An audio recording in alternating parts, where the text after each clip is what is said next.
Liquidation as a going concern has been introduced in the code as part of the regulations. It provides for both business rescue as well as corporate rescue, as in liquidation of business as a going concern, which was introduced later in 2018 October, and liquidation of corporate debtor as a going concern, which was initially introduced in March 2018. So, discuss the intricacies of the liquidation as a going concern, we have with us CA Sarthak Ohri, a chartered accountant who had earlier joined a podcast on Why Did Sika Fail and has given his interesting views on the same. Hi Sarthak, welcome to We Listen, and we are so happy and excited to host you again on the show. Thank you, Prakul. It has always been a pleasure being on the studio of Virtual Law. And here, today we'll be discussing about sale as a going concern in liquidation, various strategies of the sale, the perspectives of debtors as well as creditors during a going concern sale. We'll also look upon some challenges that could occur and some other theories that have emerged from this concept, drawing inferences from various judicial and legal provisions in India. And nothing less, we'll also be covering some international legal principles that have been developed by various jurisdictions like Italy, Malaysia, and Peru to facilitate the sale as a going concern. And then we'll try to look upon the comparison with other sale strategies like other arrangements like scheme of arrangement, etc. Yeah. Yes, Sarthak, thanks for jotting down the entire podcast. So now, to start off, let me ask you this. What do you think is sale as a going concern in liquidation? What are your thoughts on that? So my thoughts on this is it is nothing but a hybrid approach to rescue a company when the resolution has failed and liquidation does not seem a viable option. So it is something between the resolution and liquidation. It is a step beyond resolution and a step before liquidation. So it strikes a balance between liquidation and reorganization because UNCITRAL's legislative guide on insolvency law describes this concept by citing that the economic theory of preserving the value by keeping the essential components of a business together instead of breaking them into fragments.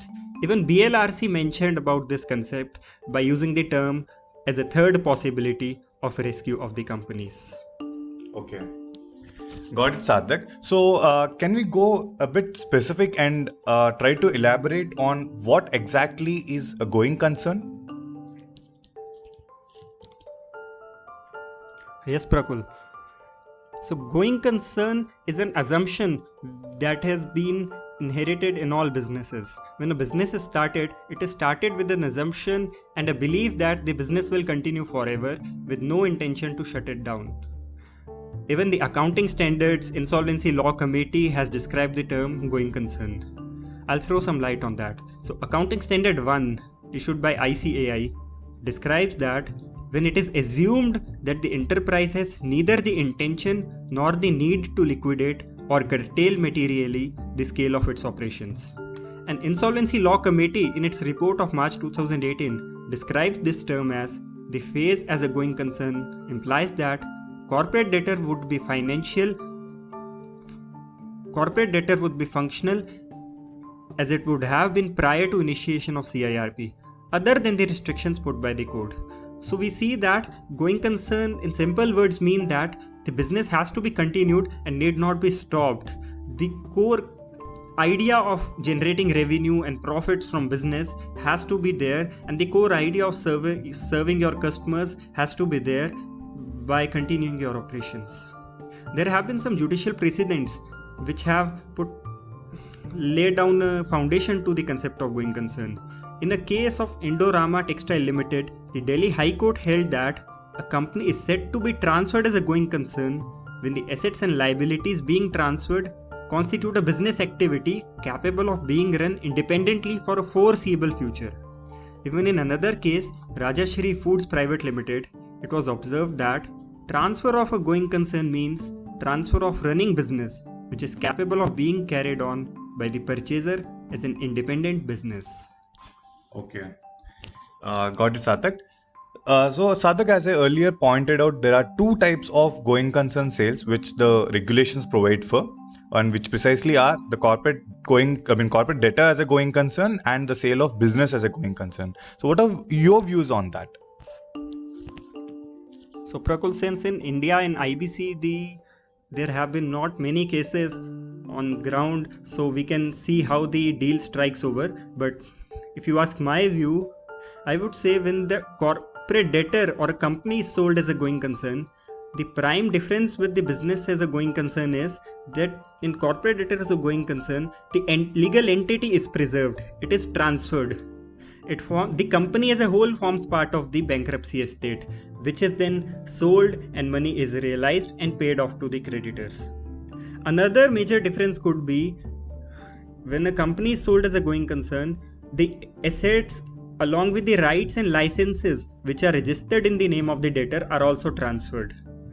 And then the company as a legal entity along with the assets and such rights is sold to the buyer. But when we look at the business as a going concern, it is usually viewed as the second best option because a seller would always want to sell the equity part. So in the business as a going concern, the business, the goodwill and the core assets that form part of to conduct the business and the operations are transferred. Now many times a company may have several businesses and it would want to hive off its particular division in an insolvency scenario and would not want to sell the other businesses, retain them. So in that case, business as a going concern is a feasible option. There may also be some specific assets which the buyer may not want but still carry on the business with certain assets that he is going to buy. So it is just a strategy. For that, to understand it better, we need to understand the buyer's and seller's perspective in determining either of the two strategies. A buyer may have a different set of needs while a seller may have different set of needs. Both depends on their interests and positions and the negotiation that happens on the table. So let's understand, what does a buyer want? As a general rule of thumb for a company sale, that is the company sale means the sale as a corporate debtor as a going concern. If we look at IBC, buyer would normally prefer to buy the assets of a business while seller would prefer to sell the shares.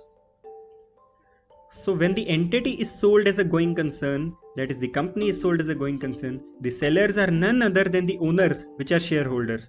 Though in case of insolvency, the creditors would replace the shareholders in terms of the priority rule.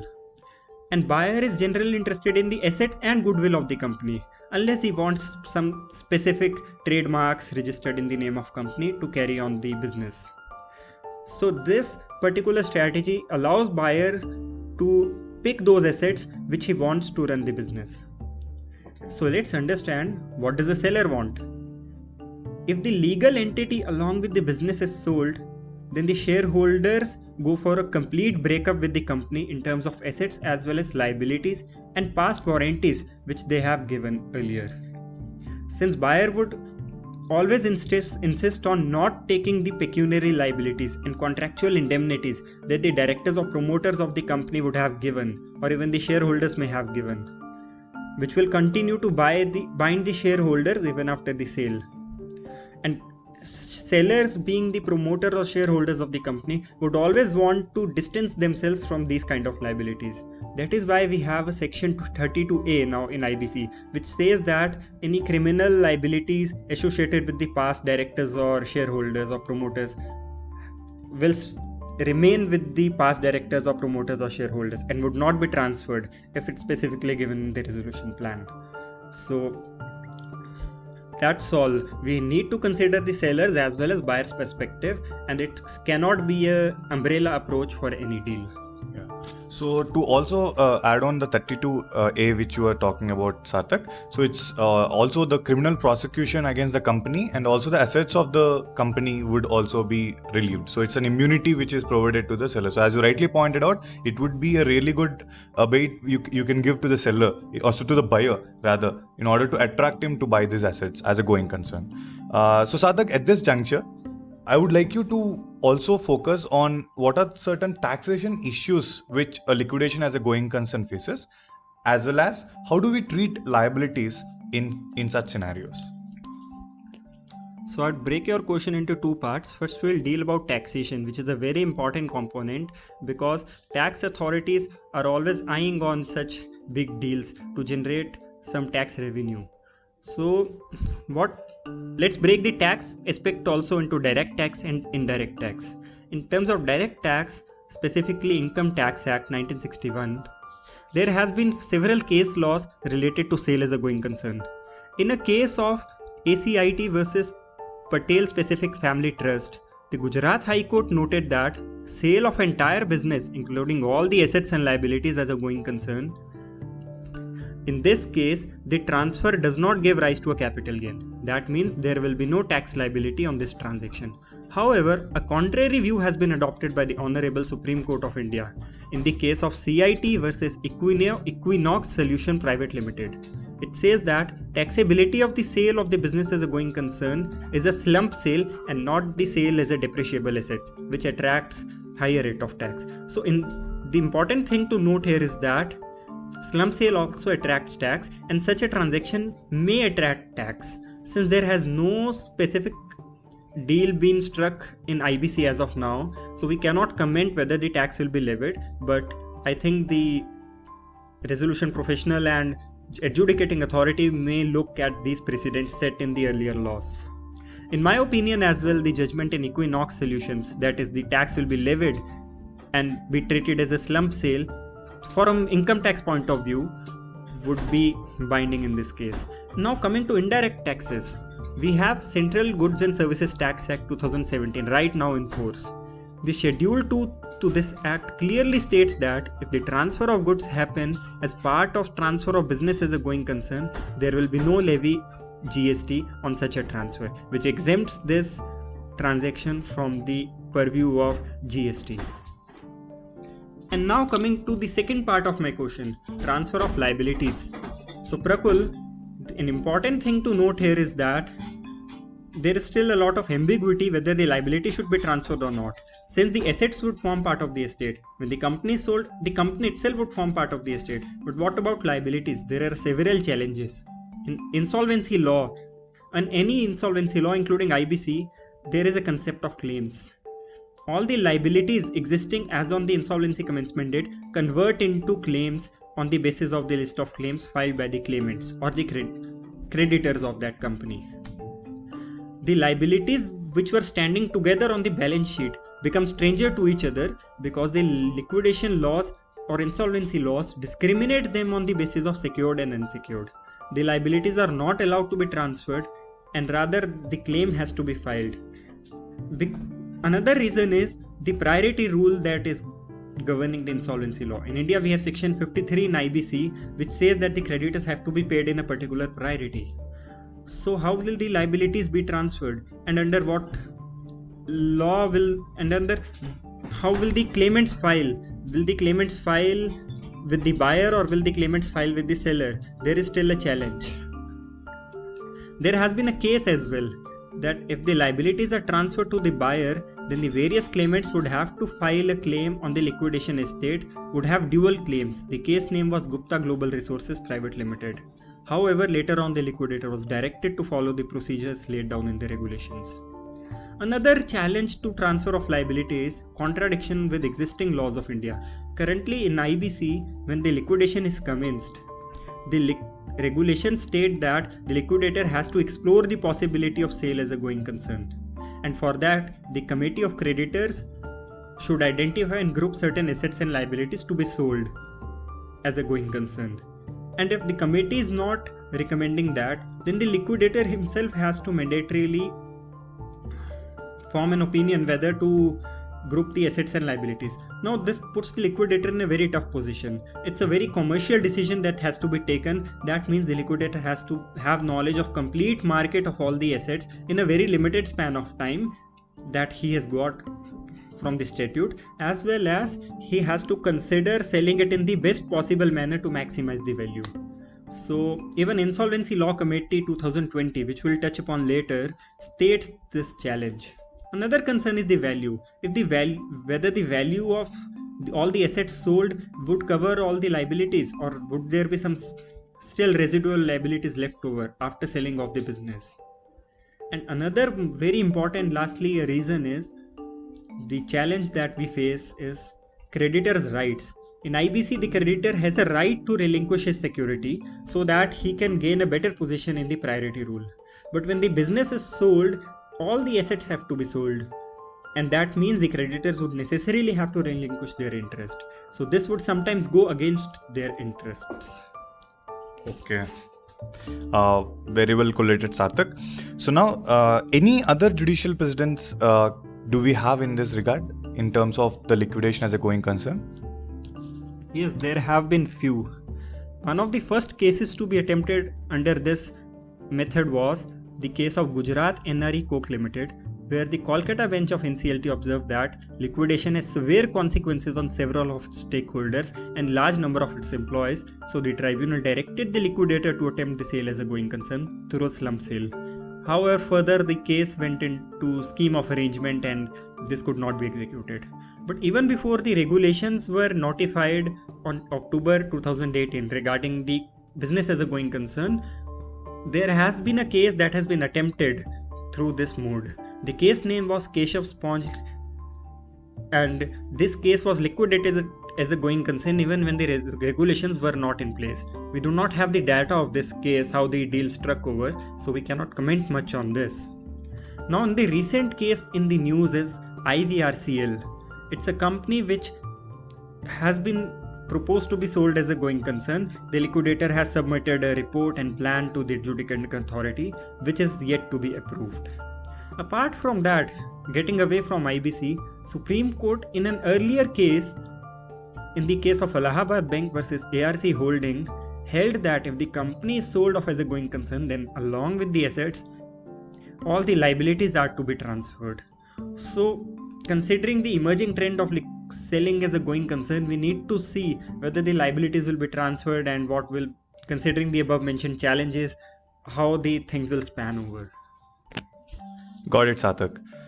So, Sarthak, two other questions before we conclude. One is, are there any other drawings we can draw from, any learnings we can draw from international perspectives, as in any other country which would have evolved the principles of liquidation as a going concern? And next, how different do you see this liquidation as a going concern from a scheme of arrangement? So again, bifurcating the question into two parts, let's spend some time on international provisions, as I also promised earlier. If we look at the law of Italy, the Italian law of Insolvency Act and law number 270/1999, it specifies the method of sale as a going concern in liquidation. When the sale is attempted as a going concern or a group of assets are sold as a business, the transferee must undertake to continue the same business activity for at least 2 years. Not only this, the transferee must also maintain the employment level established at the time of transfer for at least 2 years, subject to certain negotiations with the trade unions or similar organizations. So there has been provisions of such methods in Italian insolvency law. The law is more focused at protecting the interests of creditors and mostly employees. If we look at Peru, which is a third world country, recently in an amendment in August 2018, the Peru amended its insolvency law and introduced the concept of liquidation as a going concern in its law. This shows us that there has been an increasing trend of this particular method of rescuing the company worldwide. That even third world countries which are not so economically well developed are adopting such methods. Okay, so Malaysia has a guide on transfer of business as a going concern, which specifies that it is important that the assets, whatever they are and however many are to be transferred and put the purchaser in the same possession of a business rather than simply assets. So what the thing we note here is that all the methods, all the laws that the countries have enacted are focused that so that the business is preserved after transferring the business and there are no modifications, because with the business there are a lot of suppliers who are concerned, the employees are concerned. If the business model itself changed, then it can have repercussions on various creditors, suppliers, employees, and other stakeholders as well. So Malaysia Guides focuses on this aspect. And coming to the second part of your question, how is it different from scheme of arrangement? So it's a very good question. So scheme of arrangement, if we see, can be initiated by shareholders as well as creditors, or they can together initiate. However, in liquidation has been initiated by creditors. In IBC, it has been initiated when the resolution plan has failed or the creditors have expressly resolved to liquidate the company. A major difference is that in the liquidation, the claims are distributed in secured and unsecured, while in scheme of arrangement, all the liabilities are restructured and transferred as a whole without such categories, and there is no priority rule as such set in case of scheme of arrangement, just like the way a strict priority rule is there in liquidation. And in scheme of arrangement, it need not be conducted by liquidator, but liquidation has to be conducted by the liquidator, who has to explore the possibility of selling the assets in any possible way to maximize the value to the creditors. So one last question, Sarthak, before we conclude. What other modes of restructuring allow for sale as a going concern? So answer this, and also you can give your closing remarks on what a liquidation as a going concern is. Yes, Prakul. So other modes of sale as a going concern, the most common and easiest way is the open market sale, a normal M&A transaction where a company wants to sell its business or the entity itself. It markets through investment advisor or a transaction advisor and sells its business to a new buyer. And if we see insolvency situation, pre-pack is a way where businesses are sold much before the company has entered into insolvency situation. So even pre-packs allows the transaction in a way of going concern, and many cases the business is itself sold back to directors or promoters. So this was all about going concern. What we feel is that this concept is still evolving in India as well as other jurisdictions. The sole intention is to provide rescue to the failing companies who could not be resolved earlier owing to the resolution laws. Now it depends on the market how it will perceive this method and weigh the business in terms of value maximization. And lastly, it is the adjudicating authorities or the courts who have to consider the viability of these transactions and approve them, keeping the interest of all the stakeholders in mind. That was all, Prakul. Thank you so much. Thank you so much, Sarthak, for a detailed analysis of liquidation as a going concern. So we will be back with Sarthak Ohri on more interesting issues in time to come. So as promised, we will have every new podcast every Friday from We Listen. Stay tuned to us. Thank you.